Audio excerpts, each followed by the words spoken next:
If you enjoy watching YouTube just like I do, then these are some words that you need to know.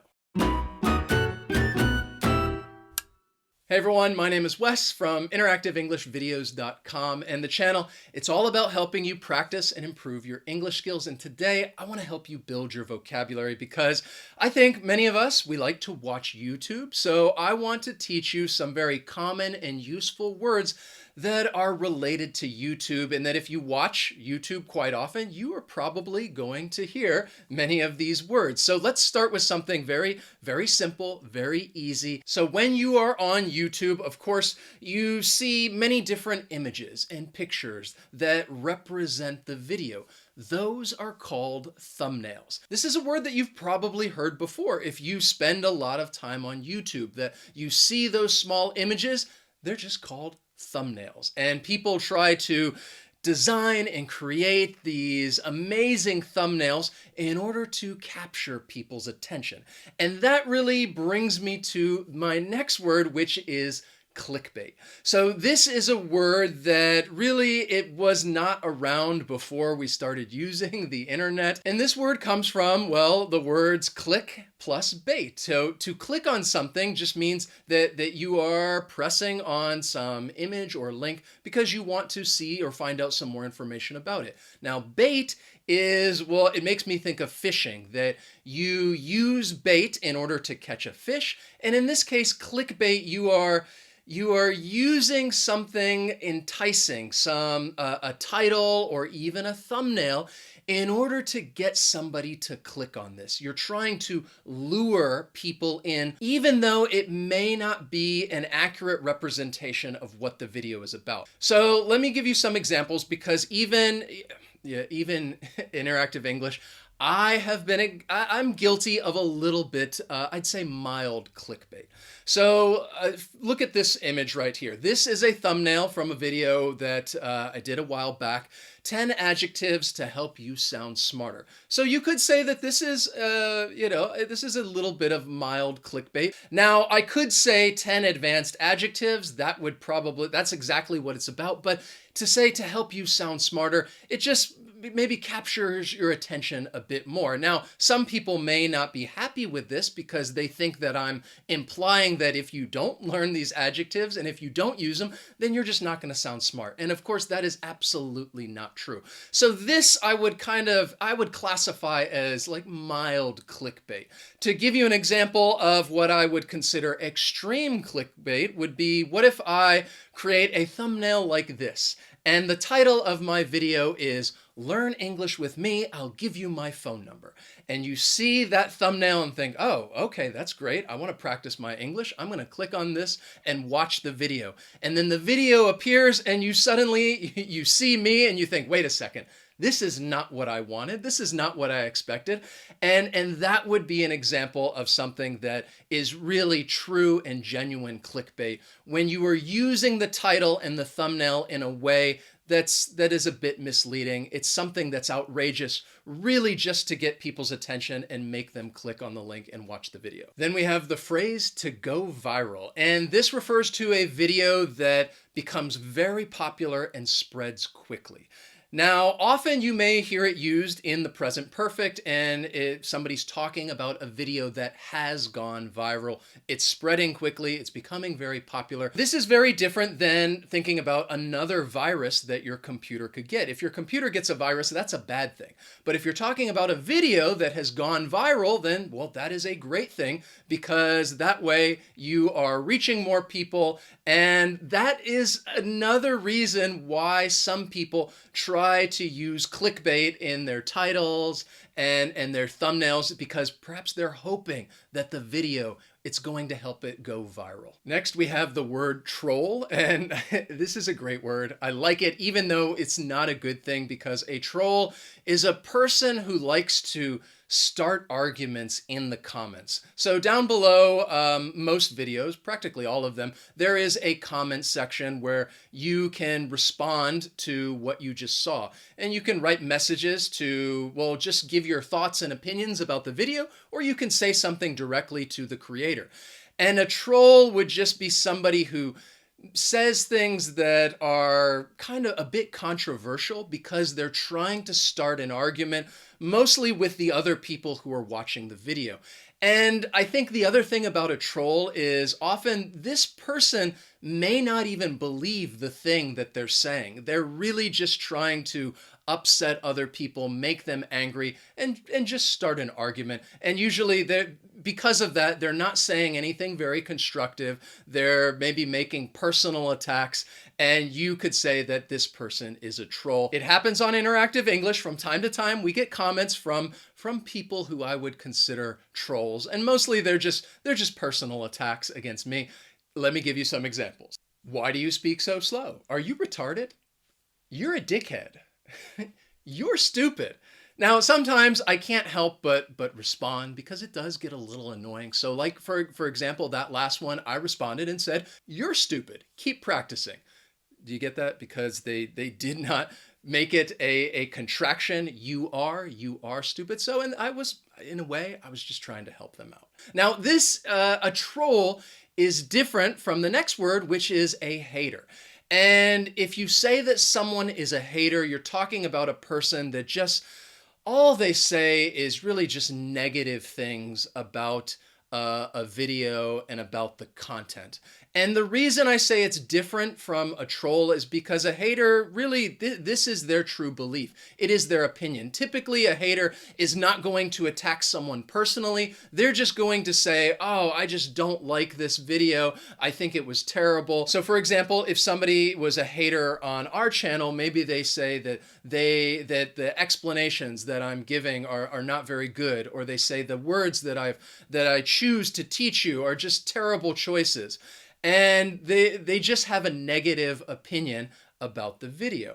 It's happened again. We deal with haters as well on our channel, and I think you can find them on any YouTube channel. But let me give you an example of a hater. Is this a dumb joke? Who wouldn't know these words? I would expect a child of 8 to know these. This is somebody who I think just has a negative attitude because they watched the video, but I don't know if they really understood that the video is for English learners. And the video was about very common academic words. And because these are common academic words, they are words that are well known. They're not words that are going to be extremely difficult. So I understand the reason why they would say, "Oh, I think these words are not very advanced, they're not very difficult." Well, that's because they're very common.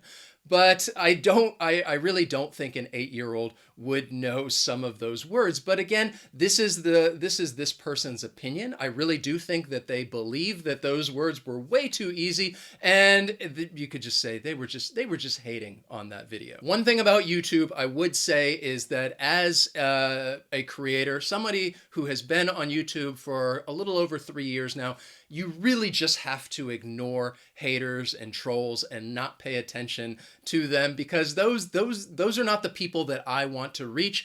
I want to reach all of you who truly are here because you want to improve your English, and I appreciate that, and I always love hearing from you guys down in the comments. Then we have the word streaming, which is, well, you could be used as a verb. For example, I could say that I will stream another lesson on Saturday, or I could use it as a noun and talk about a live stream. Either way, the meaning is the same because you're talking about watching a video directly from the internet, and you are watching it as it's happening. I do it here on this channel pretty much every Saturday, and I will stream a lesson, and it allows me to interact directly with you guys, and you can watch the lesson right as it's happening. Speaking of streaming, the next word is chat. And this is really just talking about having a discussion and sending messages on YouTube. So you could use it as a verb, to chat, or as a noun and talk about the chat. So for example, when I do my live streams, there is this discussion part, which is the chat. And I would tell people to write to me in the chat or ask questions in the chat. Even often we would practice. We do different practice lessons, and I tell people to write their answers in the chat. So there is a difference between the comments section and the chat, because when you're talking about the chat, it's happening at that moment and you are communicating directly with other people. Another word that you may hear on YouTube is the word vlogger. And this comes from the word blog, which in that case, a blog is talking about a site that is updated, and it's typically run by a person or a small group, and they're talking about some topic or sharing their opinions. And in this case, because YouTube is video, a vlogger is talking about somebody who basically videotapes their lives. I think most vloggers will videotape their lives. They put it on the internet. They just show the things that they do during the day, and sometimes they'll share their opinions about different topics. And you could say that somebody is vlogging. You can use it as a verb to vlog, or as the person, the person's a vlogger. Then we have the word trending, which refers to something that is very popular and it is widely discussed online.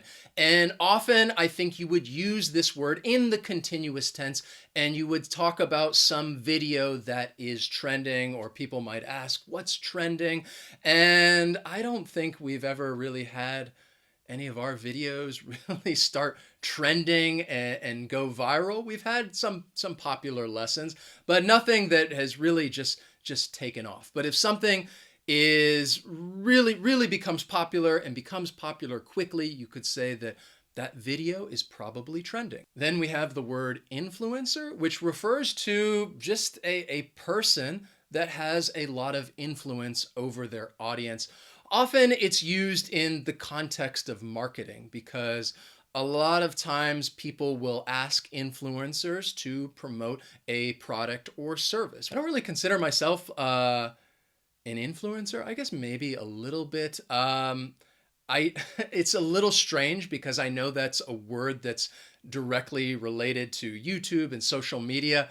I just think of myself as a teacher. Another word that you may hear people talk about is algorithm. And specifically, they would talk about the YouTube algorithm. And in that case, they're referring to whatever mathematical calculation that YouTube does to determine which videos they should show to people, to decide what videos are going to appear on your home screen, what videos they're going to suggest to you. All of that is determined by the YouTube algorithm. And you could even then talk about people who might try to cheat the algorithm a little bit, and they use these clickbaity titles and thumbnails, hoping that hoping that the algorithm will notice it and that video will go viral, all right? And this is a good way to review some of the words we've already talked about. Then we have the word copyright. When I started using YouTube, this is something that I really was trying to pay attention to. So what copyright refers to, it is the legal term for ownership over some content that a person creates. So basically, the person who creates content, they have the ownership over that content, and they can decide if other people can use it. They have that copyright. And if you use somebody else's content, you would say that you are infringing on that person's copyright. And YouTube, to give you another phrase, they might give that channel a copyright strike. And if you get so many strikes, I think it's 3, then, well, you could have your channel suspended. So copyright is just the legal word for the ownership over content that someone creates. Now, the reason why I said that I was very interested in this is because I do, in some of the vocabulary lessons that I show you, I take these very short videos and I show them more as an example of the vocabulary word being used in context. And mostly those videos are only about like 2 to 4 seconds. So you may be wondering, wait a second, how is it that that I can use these videos, but maybe other people can't. So there is another word which is called fair use. And what fair use means is it is the ability for creators to use very, very short excerpts or pieces of other people's material if it is for the purpose of criticism or reporting the news or even education. Education falls under fair use. And because this channel, it's an educational channel, I'm teaching English, I teach a vocabulary word, and then I might show some videos of people using that word in context. Now, fair use is a gray area, which is another good phrase because a gray area is talking about where it's not very clear what is right and what is wrong. There are no clear set of instructions. It's hard to tell if something is fair use or if it infringes on someone's copyright. So I would say that those short clips, those very short excerpts that I'm using, it's fair use. It's for educational purposes. Here is an example of fair use. Now, to give you an example that might not be fair use would be if I said, today we're going to learn English and I am going to have you watch an episode of Friends, which is a popular TV show, and the video starts and I say, okay, let's just watch Friends, and I show you a 20-minute episode and don't really do anything. In that case, that would not qualify as fair use because I am using the entirety of that content. I didn't really create anything of my own. That does not qualify as fair use. That is a copyright infringement, and that video would likely get a copyright strike and possibly be taken down. Next is the word notification. Well, we'll end it on a little bit of an easier note because, well, this is a noun. Many of you may be familiar with the meaning of this word because you know the verb to notify. And to notify someone is just basically to tell someone about something. And that is kind of what a notification is, except it's a noun, and that is when you receive a message telling you about something. If you want to receive notifications so that you get a message that there is a new video lesson from Interactive English, you can hit the bell and that will turn on notifications. So I hope that you've learned some new words, and as you are watching YouTube, you may hear maybe some influencers or some vloggers talk about these words, and they talk about the YouTube algorithm, and I'm just trying to think of some of the words that we use just to give you a quick little review. So please hit that like button, because in that case, I hope it will make the video go viral. And just try not to be a troll. Don't be a troll. Don't be a hater. Show some love, not just here, but to anybody else on YouTube, because I think a lot of people work hard to make content, whether it's educational or entertaining, and it's just good to be positive. I hope you have a wonderful day. Thanks so much for watching, and I will see you next time.